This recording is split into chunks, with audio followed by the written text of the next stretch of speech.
तो नमस्कार विद्यार्थी मित्रों, आज से हम पढ़ाई शुरू करने जा रहे हैं कक्षा 11वीं अकाउंट। आप सभी ने कॉमर्स माध्यम पसंद किया है। कॉमर्स पसंद करने का अर्थ होता है कि हमारा काम होगा आगे चल के हिसाबी सेक्शन को देखना। जैसे किसी भी कंपनी के आप अकाउंटेंट बनोगे, CEO बनोगे या मैनेजमेंट देखोगे उसका। इसको पूरा करने के लिए आपको अकाउंट विषय मजबूत करना पड़ेगा। अकाउंट को आपको अच्छे से अच्छा रखना होगा, इसलिए अकाउंट विषय आपके लिए सबसे महत्वपूर्ण है। और 11वीं का जो अकाउंट है वो अकाउंट का आधार स्तंभ है। उसी में सभी बेसिक्स आपके क्लियर हो जाएंगे। इसलिए आज हम अकाउंट आज से शुरू कर रहे हैं।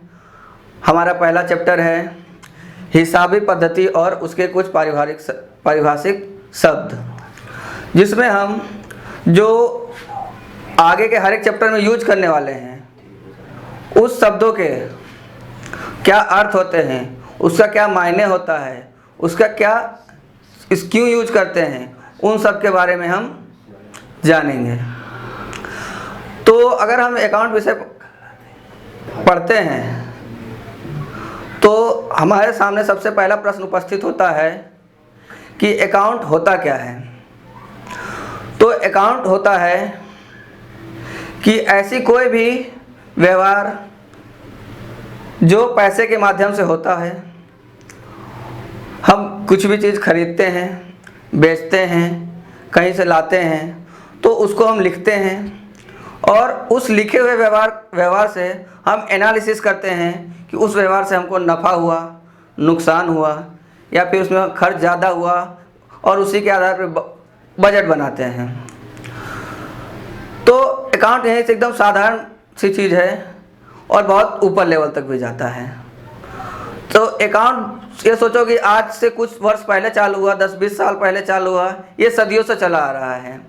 जो हमारे राजा महाराजा रहते थे वो भी अपने अंदर में अकाउंटेंट रखते थे, जिनको अलग अलग नाम से जाना जाता है। गांव में जाकर के तो मुंशी के नाम से भी जाने जाते हैं। और पहले आपने सुना होगा कि पहले चलन नोट नहीं था, या तो उस समय चीज़ों का आदान प्रदान करने में, कोई चीज़ खरीदने में, बेचने में हमें बहुत दिक्कतों का सामना करना पड़ता था। इसलिए पहले विनिमय पद्धति का उपयोग करते थे, जिसे बार्टर सिस्टम कहते हैं, जिसमें अगर हमें कोई चीज़ खरीदनी हो तो उसके बदले में हमें दूसरी चीज़ उसे देनी पड़ती थी। जैसे कोई किसान है, उसके पास अनाज है और किसी के पास पशु है या फिर कपड़े हैं। तो अगर कपड़े वाले को अनाज लेना है और अनाज वाले को कपड़ा लेना है तो एक क्या करेंगे, एक दूसरे की चीज़ें बदल लेंगे। लेकिन क्या है, इसमें बहुत सारी दिक्कतों का भी सामना करना पड़ता था। जैसे कोई चीज़ महंगी होती है, सस्ती होती है, या फिर कुछ वस्तु की हमें ज़रूरत ही ना हो, फिर भी हमें बदले में एक्सचेंज करना पड़ता था। इसलिए धीरे धीरे उसका एक सॉल्यूशन लाया गया, सिक्कों की खोज हुई। सिक्के की खोज से हम क्या उसे एक मूल्य मान लिए और उस मूल्य के द्वारा ही एक दूसरे को उसी के माध्यम मानकर हम कोई भी चीज़ खरीदना हो तो पैसा देते हैं, सिक्का देते हैं, और वो सिक्के से दूसरी चीज़ खरीद लेते हैं। वह सिक्का हमारे लिए क्या हुआ, खरीद बिक्री का एक माध्यम बना। और धीरे धीरे उसके बाद चलनी नोट आई, प्लास्टिक मनी आए, जैसे ATM कार्ड से, और आज के टेक्निकल युग में क्या ई-पेमेंट सबसे अधिक होने लगा है, डिजिटल पेमेंट। डिजिटल पेमेंट के द्वारा हम कहीं भी बहुत ही कुछ सेकेंडों में ही हम कहीं भी पैसे, कितने भी बड़े अमाउंट या छोटे अमाउंट हम भेज सकते हैं। तो ये क्या है, जो पैसों की समस्या, एक्सचेंज करने की जो समस्या थी वह इस प्रकार दूर होती गई। तो अब हम पढ़ने जा रहे हैं हिसाबी पद्धति के लक्षण, जिसमें पहला पॉइंट है वित्तीय लक्षण। वित्तीय लक्षण अर्थात कोई भी वस्तु खरीदेंगे तो उसकी कीमत हम पैसे के माध्यम से ही चुकाएंगे, द्रव्य के माध्यम से ही चुकाएंगे, तो ही हम उसको चौपड़े में लिखेंगे। जैसे 100 किलोग्राम गेहूं की बोरी खरीदता है, शक्कर खरीदता है या 500 लीटर पेट्रोल केरोसिन कुछ भी खरीदता है, तो हम उसको ऐसा नहीं लिखेंगे कि 100 किलो गेहूं की बोरी खरीदा, 500 लीटर पेट्रोल खरीदेगा। हम उसको ऐसा लिखेंगे 10,000 का गेहूं खरीदा, 5,000 का पेट्रोल खरीदा या कोई भी चीज़ खरीदा, तो उसको हम द्रव्य के माध्यम से ही दर्शाएंगे, ना कि उसको जत्थे के माध्यम से दर्शाएंगे। उसकी हम कीमत को ही हम हिसाबी चौपड़े में हम लिखेंगे।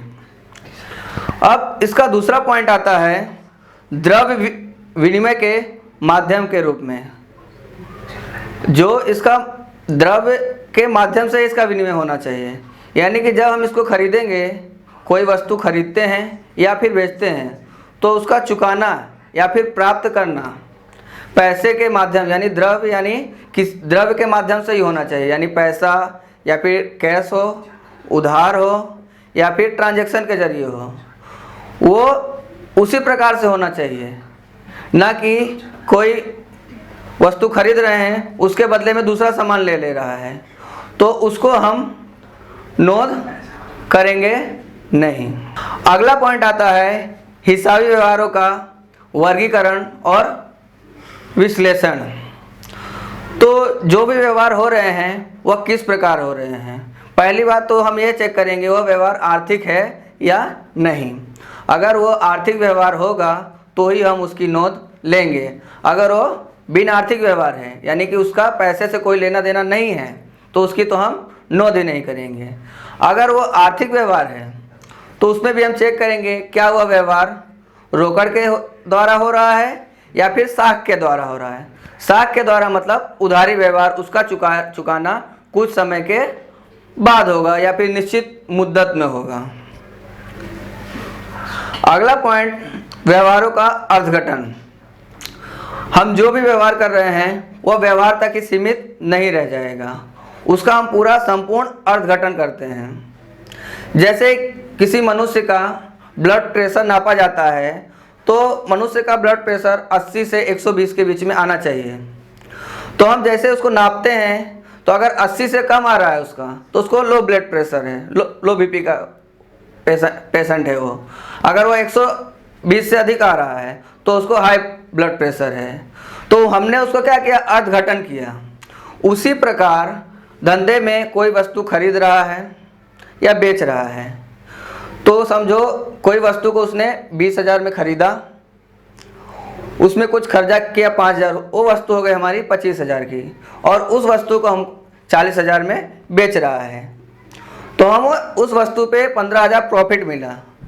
तो उस प्रॉफिट का हमको अर्थघटन करना है, हमने उसमें कहाँ कहाँ खर्चा किया, ये सब की भी जानकारी रखना हम अकाउंट के चौपड़ी से ही किया जाता है।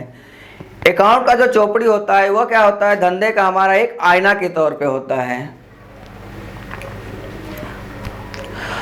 और हमारा अगला पॉइंट है परिणात्मक जानकारी, यानी जो भी जानकारी रहती है वह क्या रहती है, संख्या स्वरूप में रहती है, और इस संख्या स्वरूप की जानकारी को हम किसी के साथ भी तुलना कर सकते हैं। अगला है आर्थिक निर्णय। आर्थिक निर्णय यानी जब जो भी व्यवहार हम कर रहे हैं उस व्यवहार से हमको भविष्य में प्रॉफिट होने वाला है या लॉस होने वाला है, उसकी जानकारी प्राप्त कर सकते हैं। इस आधार पे वह व्यवहार हमको करना चाहिए या फिर नहीं करना चाहिए, उसका निर्णय भी उसके द्वारा ले सकते हैं। और हिसाबी नोट से हमारा जो वार्षिक हिसाब है, हमारा यानी कि जो कंपनी का वार्षिक हिसाब है, उसको देख के जो इन्वेस्टर है यानी कि जो उसमें रोकाण करने वाले हैं, ऐसे लोग वो देख के चेक करेंगे इस कंपनी में इन्वेस्ट करने लायक है या फिर नहीं है।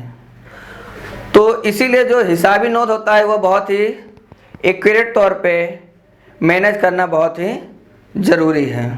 उसके क्या है, सिर्फ हमारा ही नहीं, जो तीसरा पक्षकार है उसके लिए भी बहुत ही सहायक होता है। हमारी कंपनी की साख कितनी है उसकी जानकारी उसी पे से पड़ती है।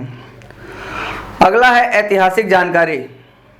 ऐतिहासिक जानकारी यानी कि जो भी हम नोट करते हैं या लिखते हैं वह डाटा स्वरूप में रहता है, उसका कुछ समय बाद अगर उपयोग करते हैं वह ऐतिहासिक जानकारी के तौर पे रहता है वह आगे के समय में हम कभी भी उसको यूज करना हो, उसका उपयोग करके देख के अगर हमको कभी पता करना है हमारा कंपनी लॉस में आता है तो हम देखेंगे हमारा पहले कंपनी किस प्रकार वह प्रॉफिट में आता था, वह हम पुरानी जानकारी के आधार पर एकत्र कर सकते हैं और देख सकते हैं और हमें भविष्य में उसका सुधार करके आगे देख कर सकते हैं। तो ये हुआ हमारा हिसाबी पद्धति के लक्षण।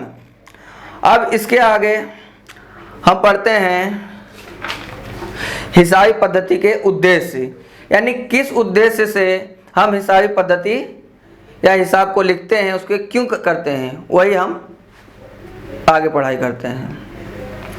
उसमें सबसे पहला है स्थायी रिकॉर्ड। जो अगर हम हिसाबी पद्धति हिसाब में जो एक बार लिख देते हैं वह क्या है, लिखते किस में है, चौपड़े में लिखते हैं या फिर कंप्यूटर के माध्यम से फ्लॉपी डिस्क या सीडी पेन ड्राइव कहीं भी हम स्टोर कर सकते हैं, जिसका उपयोग हम बहुत सालों बाद भी कर सकते हैं। यह क्या है कि स्थायी रिकॉर्ड के तौर पे रहता है, इसका उपयोग हम कभी भी कर सकते हैं। और इसका अगला है प्रत्येक व्यवहार की हिसाबी असर जानना, यानी जो भी व्यवहार कर रहे हैं, यानी हम खरीद रहे हैं तो उसकी असर कहाँ कहाँ होगी। जैसे हम कोई चीज़ खरीदते हैं तो हम खरीद रहे हैं तो रोकड़ खरीदेंगे या फिर उधार खरीदेंगे।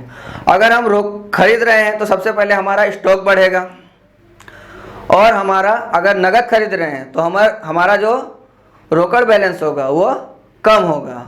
अगर हम उधार खरीद रहे हैं तो हमारा जो दायित्व है वह बढ़ेगा, यानी कि हमको उधार चुकाना और ज़्यादा पड़ेगा। ठीक। अगला प्रभावशाली तथ्यों को जानना।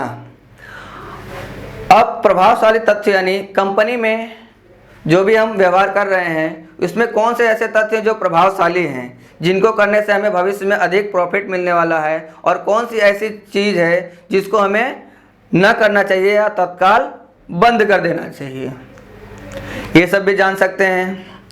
अगला आता है कर दायित्व का निर्धारण करना। कर दायित्व यानी अगला पॉइंट है देवा की जानकारी प्राप्त करना।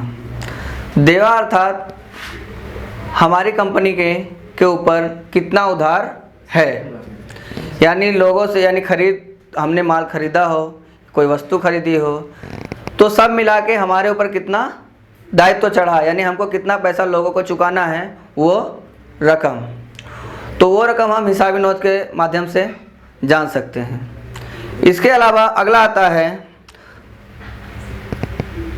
प्राप्य की गणना भी इसी के माध्यम से कर सकते हैं, यानी हमें लोगों से जो हमने अपने माल को बेचा है, कोई भी किसी और माध्यम से भी हमको पैसा प्राप्त करना है, तो उन सभी की जानकारी भी हम इसी माध्यम से हिसाबी नोट के हिसाब से के तौर पे ही हम जान सकते हैं।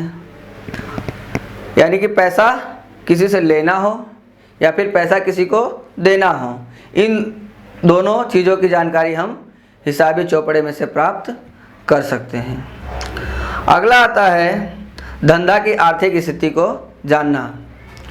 धंधे के वर्ष के अंत में जब हम वार्षिक हिसाब तैयार करते हैं तो उसके ऊपर देखते हैं हमारी संपत्तियां अधिक है या फिर हमारा दायित्व अधिक है। अगर संपत्तियां अधिक है तो ये तो क्या है, धंधे के लिए नफ़े की वस्तु है, लेकिन अगर संपत्ति की अपेक्षा दायित्व ही अधिक हो गया तो ये क्या है, धंधे के लिए सही वस्तु नहीं है, इसमें हमें सुधार की आवश्यकता है। ये सब जानकारी भी हम हिसाबी चौपड़े के ऊपर से हम प्राप्त कर सकते हैं। अगला आता है भूल और छल कपट को पकड़ना। कंपनी में कोई कर्मचारी हो या फिर कोई बाहरी व्यक्ति हो, वह हमसे छल कपट कर रहा हो या फिर भूल हो जाए, तो भी हम इसके माध्यम से रिमाइंडर करके इसकी जानकारी हम प्राप्त कर सकते हैं। तो इसके उद्देश्य तो आपने देख ही लिए, बहुत महत्वपूर्ण वस्तु है हिसाबी चौपड़ा मेंटेन करना, इसके उद्देश्य यहाँ पे कंप्लीट होते हैं। अब हम पढ़ने जा रहे हैं हिसाबी पद्धति के लाभ तथा हानि। अगर हिसाबी पद्धति के लाभ की बात की जाए तो उसमें सबसे पहला पॉइंट आता है हिसाबी जानकारी की प्राप्ति। धंधा का जो मालिक होता है वह सभी हिसाबी अपने पूरे हिसाब की जानकारी वार्षिक हिसाब में देता है, जिसकी जानकारी जब उसको उसकी आवश्यकता हो तब उससे प्राप्त कर सकता है। जैसे जब वह बैंक में लोन लेने जाता है तब ऐसी स्थिति में अगला पॉइंट आता है नफाकारकता जानना। कोई भी धंधा का सबसे महत्वपूर्ण चीज़ होती है लाभ कमाना। धंधा का उद्देश्य ही होता है लाभ कमाना। तो धंधा में हमारे धंधे में कितना लाभ हो रहा है, कितना नुकसान हो रहा है, इसकी जानकारी भी हम हिसाबी नोट के आधार पर प्राप्त कर सकते हैं। अगला वित्तीय स्थिति जानना। वित्तीय स्थिति जानना यानी हमारे ऊपर जो भी दायित्व चढ़ा हुआ है वह कितना है। दायित्व अर्थात हमने लोगों से कितना कर्जा लेके रखा हुआ है, यानी लोगों को हमें कितना पैसा और चुकाने हैं। अगर हमारा दायित्व अधिक है तो हमारी आर्थिक स्थिति कमज़ोर है ऐसा माना जाएगा, लेकिन अगर दायित्व हमारे ऊपर कम है तो धंधा की स्थिति मजबूत है ऐसा माना जाएगा। इसी में अगला पॉइंट आता है कर आयोजन। प्रत्येक धंधा की इकाई किसी न किसी स्वरूप में उसे कर या फिर टैक्स चुकाना ही पड़ता है, या फिर डायरेक्ट टैक्स हो या फिर इनडायरेक्ट टैक्स हो, उसे चुकाना ही पड़ता है। तो उसे वर्ष के अंत में कितना टैक्स चुकाना है इसकी जानकारी उसे कैसे प्राप्त होगी। उसने अगर वार्षिक हिसाब बनाया होगा तो उसके लाभ के आधार पर वह कर का आयोजन आसानी से कर पाएगा। चालू वर्ष में उसे कितना टैक्स चुकाना है इसका आयोजन भी वह बहुत ही आसानी से कर सकता है। अगला धंधा का मूल्यांकन। समझो कोई धंधा की इकाई हो, वो अपने धंधा को किसी अन्य व्यक्ति को बेचना चाहता हो, तो ऐसी स्थिति में पूरे हमारे धंधा जो है उसकी कीमत क्या है उसकी गणना करनी पड़ेगी। तो ऐसी स्थिति में हमारी धंधे की पूरी कीमत कैसा है, कितनी आ रही है, उसकी गणना करने के लिए ये धंधाकीय हिसाब जो है उससे कर सकते हैं। उसके आधार से हम देख सकते हैं हमारी संपत्तियां कितनी हो रही हैं, हमारे कैश हमारे पास कितना पड़ा हुआ है, दृश्य अदृश्य संपत्तियां कितनी है हमारे पास, उसमें से जो भी हमारे दायित्व चुकाने हैं उसको माइनस करके हम धंधे की एक्चुअल जो वास्तविक कीमत है उसको प्राप्त कर सकते हैं, और हम धंधा किसी को बेचना हो तो उस कीमत या उससे अधिक कीमत पे बेच सकते हैं। अगला नंबर आता है निर्णय लेना। निर्णय लेना अर्थात जो कोई भी धंधा है वह सिर्फ छोटा बिजनेस नहीं होता है, बड़े भी होते हैं। उसमें जैसे अगर कोई कंपनी है, कंपनी अगर वार्षिक हिसाब तैयार करती है तो उसको जो है उसको बाहरी लोग भी देखते हैं, जैसे लेनदार, शेयर होल्डर्स, इन्वेस्टर हैं, उन लोग भी उसको देखते हैं। और उसी आधार पर अगर किसी शेयर होल्डर को अगर इस कंपनी में इन्वेस्ट करना हो तो उसी से वह अपना निर्णय ले सकता है। अगर उस धंधा की आर्थिक स्थिति अच्छी होगी तो वह उसमें अपनी रुचि दिखा के अपना इन्वेस्ट उसमें ही करेगा। अगर उसकी आर्थिक स्थिति अच्छी ना हो तो कोई भी उसमें अपना इन्वेस्ट नहीं करेगा। अगला प्रमाण के रूप में जो भी हम हिसाबी नोट करते हैं वह क्या है, लिखित स्वरूप में होता है। अगर उसमें कोई भूल चूक हो तो उसे हम ढूंढ सकते हैं। अगर कोई इसमें क्षति करे, कोई नुकसान पहुंचाए तो हम उसको ढूंढ के उसको हम एविडेंस के तौर पे भी पेश कर सकते हैं। अगर कोर्ट में कोई केस हो तो उसी धंधा के जो हम चोपड़ा बनाए हैं उसी के आधार पे हम उसको कोर्ट में एविडेंस के तौर पे पेश कर सकते हैं। अगला भूतकाल की स्थिति से तुलना। वर्तमान में हम जो भी कर रहे हैं आगे समय में जो करना है, हम क्या करते हैं अपनी पुरानी गलतियों से सीख लेते हुए आगे बढ़ते हैं। इसी प्रकार धंधे में भी अगर हमें पहले कोई नुकसान हुआ हो तो ऐसी चीज़ों को नहीं करेंगे और भूतकाल में जो भी हमने गलत किया हो उसको सुधारते हुए आगे बढ़ेंगे। इसलिए जो भी हम नोट किए हैं वो एविडेंस के तौर पर रख के, उसको प्रमाण के तौर पर रख के आगे की कार्रवाई करेंगे, जिससे हमें भविष्य में कोई भी नुकसान न उठाना पड़े। नेक्स्ट, नैतिक नियंत्रण। अब धंधे का कोई भी कर्मचारी हो, वह हमारे अकाउंट को लिखता है, तो लिखने में अगर कभी भूल हो गई तो उसको हम पकड़ सकते हैं।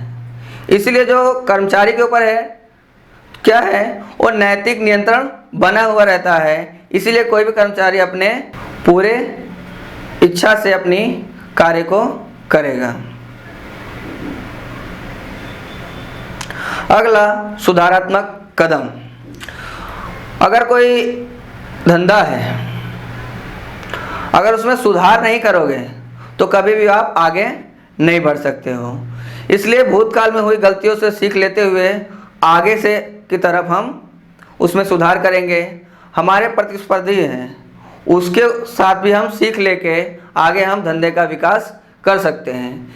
इस तरह तो क्या है कि धंधे का जो अगर हम हिसाबी नोट लिखते हैं तो उससे हमें अलग अलग फ़ायदे होते ही रहते हैं और इन फायदों को हम देख रहे हैं। अब आगे हम देखते हैं हिसाबी नोट के गैर लाभ या फिर मर्यादाएं, जिसमें पहला पॉइंट है गैर वित्तीय व्यवहार। धंधाकीय हिसाब में हम सिर्फ जो द्रव्य में मापा जा सके, यानी जिसकी कीमत पैसे में लिखा जा सकता है, ऐसी चीज़ों की हम नोट करते हैं। जो चीज़ पैसे में नहीं लिखा जाते हैं उसकी नोट करते नहीं हैं। इसलिए ये इसकी एक गैर मर्यादाएं हैं। जैसे कोई कर्मचारी हो, वो बहुत ही निष्ठावान हो, प्रमाणित हो, वह लगन से काम करता हो, ऐसी चीज़ों को का हिसाबी नोट में कहीं भी नोट नहीं होता है। यह भी हिसाबी नोट की एक मर्यादा है। अगला, द्रव्य का स्थिर मूल्य। जब हम कोई संपत्ति खरीदते हैं या फिर धंधे में कोई भी चीज़ लाते हैं, उसकी ऐतिहासिक कीमत ही लिखा जाता है। अभी उसकी मार्केट में क्या प्राइस चल रही है उसको नहीं लिखा जाता है। जबकि जो भूतकाल में खरीदा गया, 10 साल पहले कोई वस्तु खरीदा गया है, संपत्ति खरीदा गया है, तो उसी को हम कंटिन्यूस करते हैं, ना कि हम उसमें चेंजेस करते हैं। अगला, ऐतिहासिक व्यवहार या घटना। यानी भूतकाल में हमने जो भी व्यवहार या घटना हुआ हो, खरीदा हो, बेचा हो, अगर कोई गलती हो गया हो तो उसे हम बदल नहीं सकते। यह भी इसकी हिसाबी नोट की एक गैर फायदे हैं। अगला आता है बाजार कीमत की अवगणना। हिसाबी नोट लिखते समय हम बाजार कीमत की अवगणना करते हुए सिर्फ हम उसकी ऐतिहासिक कीमत पे ही ध्यान देते हैं।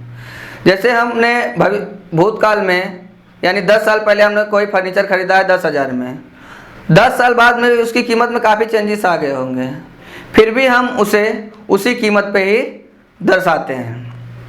ये इसके गैर फायदे हैं। अगला आता है अनुमानों का उपयोग।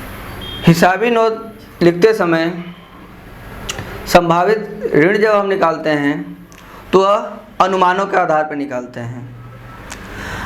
अगर ऐसा समझो, अगर हमारा अनुमान ही गलत हो तो उसमें हम जो लिखेंगे हिसाबी नोट में वह गलत लिखेंगे और आगे की सब जानकारी भी गलत ही होगी। अगला, दोहरे मानक। जब हम कंपनी का वार्षिक हिसाब या फिर कोई भी पेढ़ी का वार्षिक हिसाब बनाते हैं, इसके 2 महत्वपूर्ण अंग होते हैं, लाभ हानि खाता और आर्थिक चिट्ठा। लाभ हानि खाते को हम आवक का पत्रक भी कहते हैं। आवक के पत्रक या फिर लाभ हानि खाते को हम चालू मानकों के आधार पर उसकी गणना करते हैं और आर्थिक चिट्ठे को हम ऐतिहासिक मानकों के आधार पर उसकी गणना करते हैं। तो वार्षिक बनाते समय ही हम यहाँ दोहरी मानकों का उपयोग कर लेते हैं, तो इसमें कई त्रुटियाँ रह जाती हैं। ये इस प्रकार हमारा वार्षिक हिसाबी नोट की जो हानियाँ या मर्यादा थी वो ख़त्म होती हैं। हमने जो पहले चैप्टर के जो महत्वपूर्ण नोट्स थे उसके बारे में पढ़ा, सीखा। इसमें लेकिन जो मेन चीज़ है अभी बाकी है, जिसको हम अगले वीडियो में देखेंगे, जिसमें महत्वपूर्ण जो पारिभाषिक शब्द हैं, इंट्रोडक्शन, वो सब हम अगले वीडियो में देखेंगे। अगर इसमें आपको कोई सुझाव देने हो, कोई भी चीज़ पसंद या ना पसंद आई हो, उसको आप कमेंट सेक्शन में ज़रूर लिखें।